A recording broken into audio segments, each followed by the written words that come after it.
forget to subscribe my channel Hang Duk Mana. Sas. Assalamualaikum, selamat datang lagi ke channel Hang Duk Mana. Mari kita dengar respon Datuk Luqman terhadap isu Dr. Mahathir tinggalkan GTA tumpu pada proklamasi Melayu. Kita baca sedikit. Bekas Perdana Menteri Dr. Mahathir Mohamad berkata dia telah meninggalkan gabungan gerakan tanah air GTA yang ditubuhkan tahun lepas. Mari kita dengar respon Datuk Luqman. Di akhir ni kita akui macam biasa. Di mana Tun Dr. Mahathir akhirnya keluar daripada satu lagi parti yang telah pun beliau asaskan. Untuk makluman tuan-tuan, mungkin ramai yang tak tahu saudara. Sebenarnya yang ada masalah ataupun yang berada dalam dilema ini bukan orang Melayu seperti mana yang ditulis oleh Tun Dr. Mahathir. Dr. Mahathir dikenali sebagai ultra Melayu yang pernah menulis buku Dilema Melayu, terutamanya selepas beliau kalah pada tahun 1969. Buku Dilema Melayu inilah yang telah digunakan untuk menghasut rakyat bagi membenci pemerintahan Tuanku Abdul Rahman. Sebenarnya yang kalah dia, tuan-tuan. Dan kita lihat manusia yang telah dipecat oleh Tuanku Abdul Rahman sebagai ahli UMNO ini dikutip oleh Tun Razak. Kemudian kita lihat zaman Tun Razak beliau tak sempat untuk melakukan apa-apa kepada Tun Razak. Tun Razak telah meninggal dunia awal. Kemudian digantikan dengan Allahyarham Tun Hussein On. Perdana Menteri ketiga ini kemudiannya saudara telah diasap oleh Tun Dr. Mahathir sehingga beliau juga melepaskan jawatan sebagai Perdana Menteri dan diambil alih oleh Tun Dr. Mahathir. Tuan-tuan, selepas Tun Dr. Mahathir berundur, beliau digantikan oleh Tun Abdullah Badawi. Tun Abdullah Badawi juga berhadapan dengan serangan Tun Dr. Mahathir. Dan kemudian kita lihat bukan hanya Tun Abdullah Badawi menjadi mangsa Tun Mahathir, sebelum itu beliau juga bergaduh dengan beberapa orang timbalannya. Antaranya yang menjadi mangsanya ialah Tun Musuh Hitam, antara orang yang telah menjadi mangsa permainan politik kotor Tun Dr. Mahathir ialah yang berhormat mulia Tengku Razali Hamzah. Kemudian diikuti dengan Datuk Seri Anwar Ibrahim, barulah Pak Lah, dan akhirnya Datuk Seri Najib Tun Razak. Tuan-tuan, jangan lupa tuan-tuan, bila dia bergaduh dengan Tengku Razali Hamzah, pada ketika itu UMNO lama telah pun diharamkan dan beliau telah menubuhkan UMNO baru. UMNO baru yang dia asas ini tuan-tuan, dia keluar kerana beliau tidak puas hati dengan Pak Lah. Dia keluar, dan bila Pak Lah berjaya disingkirkan, saudara, dia masuk balik ke dalam UMNO di bawah pemerintahan Datuk Seri Najib Tun Razak. Kemudian bila mana projek-projek kroni dia tidak disambung, contohnya projek-projek IPP, antaranya yang dinikmati oleh Syed Mota Al-Bukhari Malakov, yang dinikmati oleh YTL, yang dinikmati oleh Ananda Krishnan, Tanjung Energy Holding Berhad, begitu juga dengan Genting Sanyen, maka akhirnya tuan-tuan, saudara, serangan dilakukan ke atas Datuk Seri Najib Tun Razak akibat daripada proses pengambil alihan Tanjung Energy daripada Ananda dan juga Genting Sanyen yang telah diambil alih oleh 1MDB melalui syarikat yang bernama Edra Energy. Edra Energy ni ialah anak syarikat kepada 1MDB. Kemudian ianya menjadi semakin hangat apabila Mukhlis Mahathir, anak beliau, gagal untuk memenangi jawatan Naib Presiden UMNO, di mana pada ketika itu saudara Datuk Seri Zahid Hamidi, Datuk Seri Syafiq Abdal dan juga Datuk Seri Hishamuddin Tun Hussein telah berjaya memenangi jawatan Naib Presiden UMNO. Tuan-tuan, sekali lagi Mahathir keluar daripada UMNO pada tahun 2016. Bila dia keluar daripada UMNO, dia menubuhkan Bersatu. Dan kita lihat, kalau sebelum ini dia mengatakan bahawa DAP ini racist, DAP ini anti-Islam, saudara, akhirnya dia mendakap Lim Kit Siang. Dia mendakap DAP yang dia kata racist. Dan apa yang dia lakukan ini, saudara, telah berjaya untuk menjatuhkan kerajaan yang dipimpin oleh UMNO, iaitu Barisan Nasional. Dan kita lihat, walaupun beliau pada peringkat awal bersama dengan Datuk Seri Anwar Ibrahim, tetapi kerana tidak mahu Datuk Seri Anwar menjadi Perdana Menteri, mungkin ada banyak benda yang dia risau, tuan-tuan, maka akhirnya dia melakukan pelbagai perkara untuk menafikan hak Datuk Seri Anwar Ibrahim sebagai Perdana Menteri. Antaranya ialah dengan membeli ahli-ahli parlimen daripada Barisan Nasional, dengan menawarkan pelbagai imbuhan jawatan,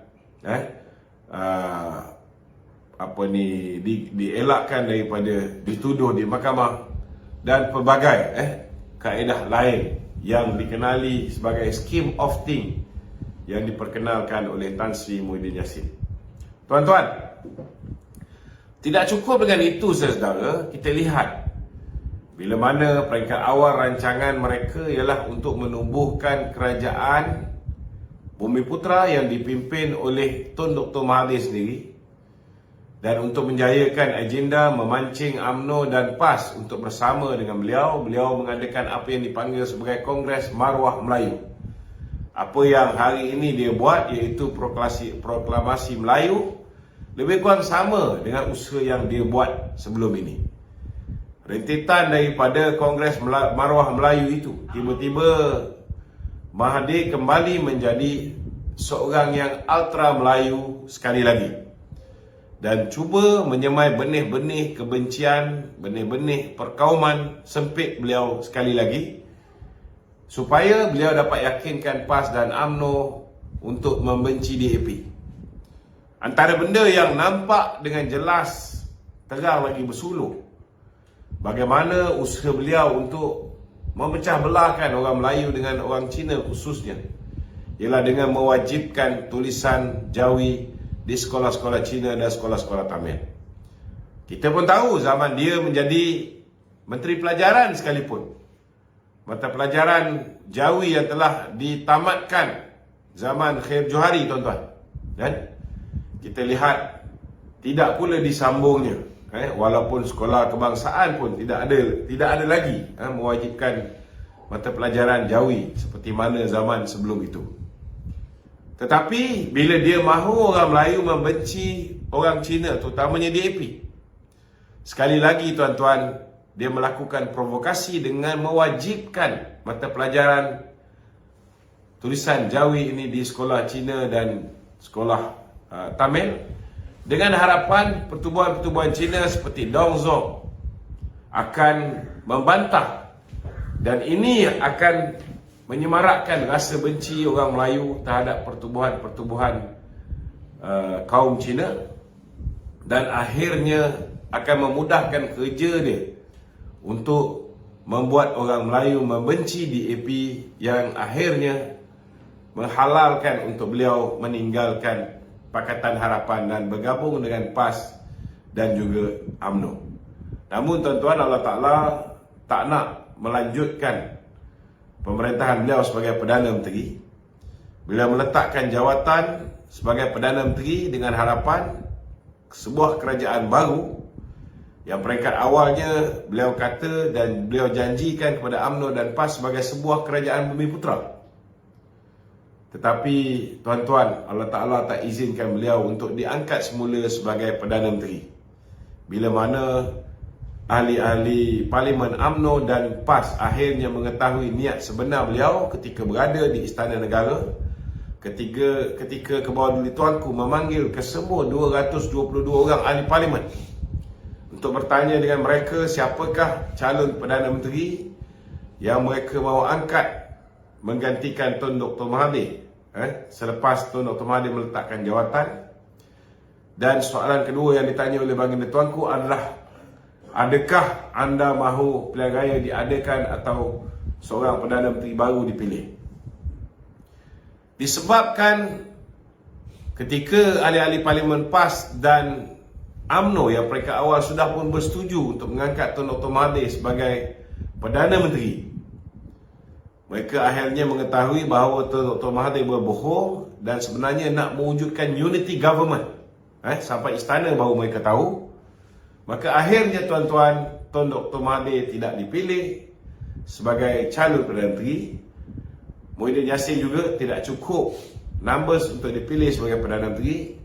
Datuk Seri Anwar juga tidak cukup numbers untuk dipilih sebagai Perdana Menteri. Dan ini menyebabkan tuan-tuan akhirnya ke bawah duli tuanku menitahkan supaya ketua-ketua parti berpakat dan mencari seorang Perdana Menteri. Dan dengan kaedah ini tuan-tuan, ketua-ketua parti telah menyatakan sokongan kepada Tan Sri Muhyiddin Yassin secara en bloc. Maknanya ketua parti membuat keputusan bagi pihak kesemua ahli parlimen di bawah parti masing-masing.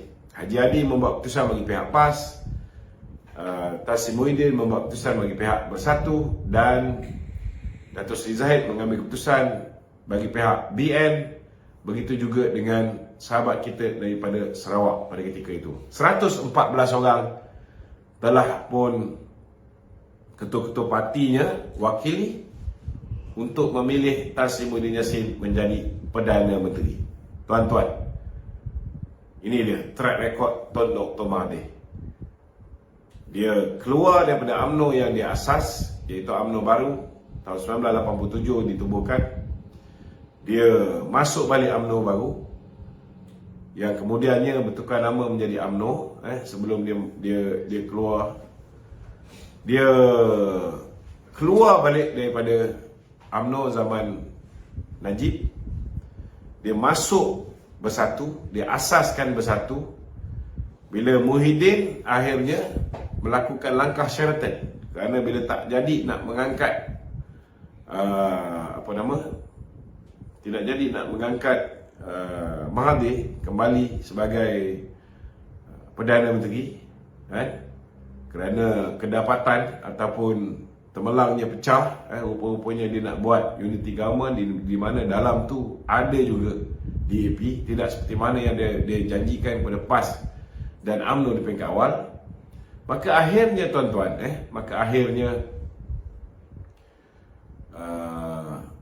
langkah Sheraton pun berlaku. Dan bila berlaku langkah Sheraton, kita lihat Tun Dr. Mahathir keluar pula daripada Pribumi.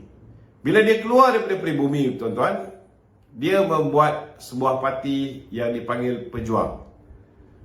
Pejuang berhadapan dengan nasib malang pada pilihan raya di negeri Johor, berhadapan dengan nasib yang sangat malang ketika pilihan raya umum yang ke-15. Akhirnya Tun Dr. Mahathir keluar daripada Pejuang, tuan-tuan. Dia keluar daripada Pejuang dan dia kekal di dalam sebuah gabungan parti politik yang dipanggil GTA, Gagasan Tanah Air. Tetapi hari ini, saudara, kita lihat Tun Dr. Mahathir mengatakan bahawa GTA telah gagal untuk mendapat sokongan rakyat. Dan hari ini dia kata dia sudah pun kehilangan keyakinan terhadap GTA. Dia kehilangan keyakinan terhadap GTA yang dia sendiri asaskan. Maknanya dia kehilangan kepercayaan terhadap dirinya sendiri. Dan hari ini, tuan-tuan, dia keluar daripada GTA. Saya tak tahu. Hari ini tengok muka dia sebelah, muka Haji Hadi sebelah. Adakah beliau akan menyertai PAS? Kita tak pasti, tuan-tuan. Tetapi dalam politik ni, saudara, sebarang kemungkinan boleh berlaku. Tidak ada apa yang mustahil. Jadi kita ucapkan semoga berjaya kepada Tun Dr. Mahathir. Okey, tuan-tuan, komen saya lah bergantung aim dia yang keluar daripada GTA ni, yang tinggalkan ni hanyalah satu. Beliau sekarang kita nampak telah bergabung dengan Haji Hadi. Ada juga kita nampak Sanusi telah sign tanda tangan proklamasi orang Melayu. Tiba-tiba mereka nak naikkan konon-kononnya orang Melayu, sedangkan beliau Tuan M telah memerintah lebih 20 tahun. Tak ada apa yang belum selama ni dia tak naikkan orang Melayu ke? Itu yang kita heran. Kita berharap penyokong-penyokong kerajaan Borneo tidak termakan dengan hasutan Tun M ni yang cuma menggugat kerajaan perpaduan dan pihak-pihak Anwar Ibrahim. Kita terus beri sokongan kepada kerajaan perpaduan supaya tidak termakan dengan hasutan Tun M ni dengan kononnya proklamasi orang Melayu. Jumpa lagi. Assalamualaikum.